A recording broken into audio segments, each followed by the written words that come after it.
ସମସ୍ତଙ୍କୁ ଖ୍ରୀଷ୍ଟୀୟ ନମସ୍କାର ପ୍ରେଜ୍ ଦ ଲର୍ଡ। ଆଜି ମୁଁ ଆପଣମାନଙ୍କ ସମ୍ମୁଖକୁ ଆଉ ଗୋଟେ ବିଷୟ ନେଇକି ଆସିଛି। ପରମେଶ୍ୱର ମଣିଷକୁ କାହିଁକି ସୃଷ୍ଟି କଲେ? ପରମେଶ୍ୱର ମଣିଷକୁ କାହିଁକି ସୃଷ୍ଟି କଲେ? ମଣିଷକୁ ସୃଷ୍ଟି କରିବା ପଛରେ ତାହାଙ୍କର ଉଦ୍ଦେଶ୍ୟ କ'ଣ ଥିଲା? ସେ ସୂର୍ଯ୍ୟ ଚନ୍ଦ୍ର ତାରାଗଣକୁ ନିର୍ମାଣ କଲେ, ଆଉ ବୃକ୍ଷଲତା, ବନ୍ୟ ପଶୁ, ଘରୋଇ ପଶୁ ଇତ୍ୟାଦି ନିର୍ମାଣ କଲେ।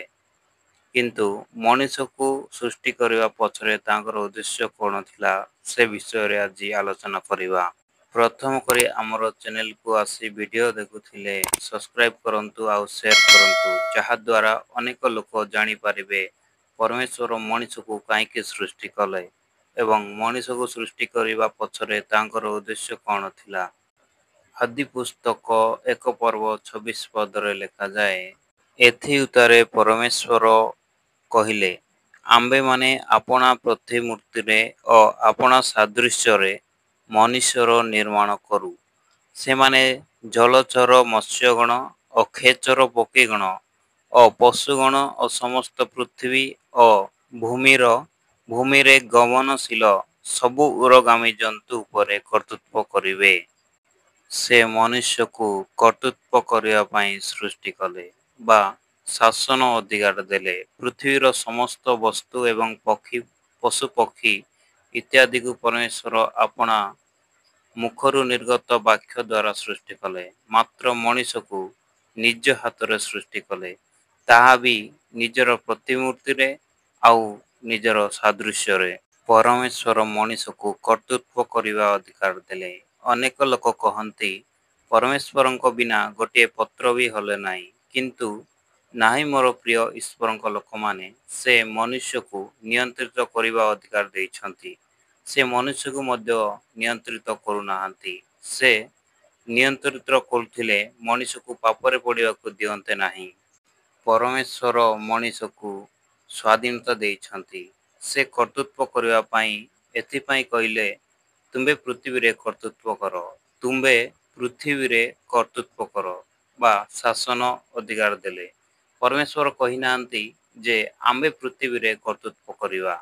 ଏହା ଜାଣିବା ଅତ୍ୟନ୍ତ ଜରୁରୀ ଅଟେ। ପରମେଶ୍ୱର ଆମ୍ଭମାନଙ୍କୁ କାହିଁକି ସୃଷ୍ଟି କଲେ ଏବଂ ଆମ୍ଭମାନଙ୍କୁ କେଉଁ ଅଧିକାର ଦେଇଛନ୍ତି।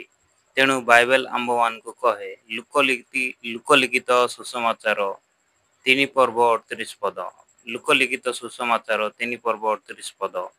କେନାନ ଏନୋସଙ୍କ ପୁତ୍ର, ଏନୋସ ସେତଙ୍କ ପୁତ୍ର, ସେତ ଆଦମଙ୍କ ପୁତ୍ର, ଆଉ ଆଦମ ଈଶ୍ୱରଙ୍କ ପୁତ୍ର। ପରମେଶ୍ୱର ଯେତେବେଳେ ମନୁଷ୍ୟକୁ ନିର୍ମାଣ କଲେ, ସେ ଆଦମଙ୍କୁ ପୁତ୍ର କରି ନିର୍ମାଣ କଲେ। ଆଦମ ଈଶ୍ୱରଙ୍କର ପ୍ରଥମ ପୁତ୍ର ଥିଲେ, ତେଣୁ ଆଦମଙ୍କୁ ସେ ପୁତ୍ରର ଅଧିକାର ଦେଲେ। ଏଣୁ ଲେଖାଯାଏ, ଗୀତ ସଂହିତା 8 ପର୍ବ 1-9 ପଦ ପଢ଼ନ୍ତୁ, ବୁଝିପାରିବେ। 4-5-6 ପଢ଼ିବା। ଗୀତ ସଂହିତା 8 ପର୍ବ 4 ପଦରୁ 6 ପଦ। ମନୁଷ୍ୟ କିଏ ଯେ ତୁମ୍ଭେ ତାହା ବିଷୟରେ ମନ ଜଗି ହେଉଅଛ, ଓ ମନୁଷ୍ୟ ସନ୍ତାନ କିଏ ଯେ ତୁମ୍ଭେ ତାହାର ତତ୍ତ୍ୱାବଧାନ କରୁଅଛ। ପୁଣି ତୁମ୍ଭେ ତାହାକୁ ଦୂତଗଣ ଅପେକ୍ଷା ଅଳ୍ପ ମାତ୍ର ନ୍ୟୁନ କରୁଅଛ, ଆଉ ଗୌରବ ଓ ସମ୍ଭ୍ରମ ରୂପ ମୁକୁଟରେ ତାହାକୁ ଭୂଷିତ କରୁଅଛ।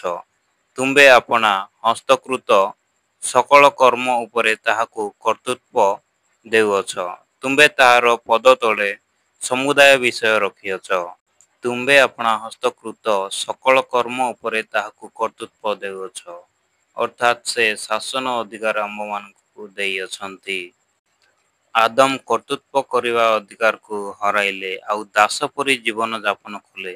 ଆଉ ପରବର୍ତ୍ତୀ ସମୟରେ ଯେତେବେଳେ ଯୀଶୁଖ୍ରୀଷ୍ଟ ଜନ୍ମ ହେଲେ, ଆଦମ ପୁତ୍ରର ଅଧିକାର ମଧ୍ୟ ହରାଇଲେ। ଯୋହନ 1 ପର୍ବ 12 ପଦ। ମାତ୍ର ଯେତେ ଲୋକ ତାହାଙ୍କୁ ଗ୍ରହଣ କଲେ, ଅର୍ଥାତ୍ ଯେଉଁମାନେ ତାହାଙ୍କ ନାମରେ ବିଶ୍ୱାସ କଲେ, ସେ ସମସ୍ତଙ୍କୁ ସେ ଈଶ୍ୱରଙ୍କ ସନ୍ତାନ ହେବା ନିମନ୍ତେ ଅଧିକାର ଦେଲେ।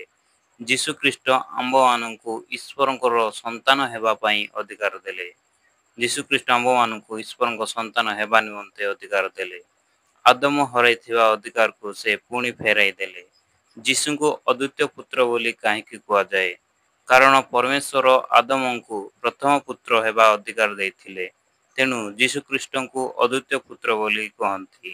ପରମେଶ୍ୱର ମନୁଷ୍ୟକୁ ଆରାଧନା କରିବାକୁ, ତାହାଙ୍କର ମହିମା, ତାହାଙ୍କର ପ୍ରଶଂସା କରିବା ପାଇଁ ସୃଷ୍ଟି କରିଛନ୍ତି।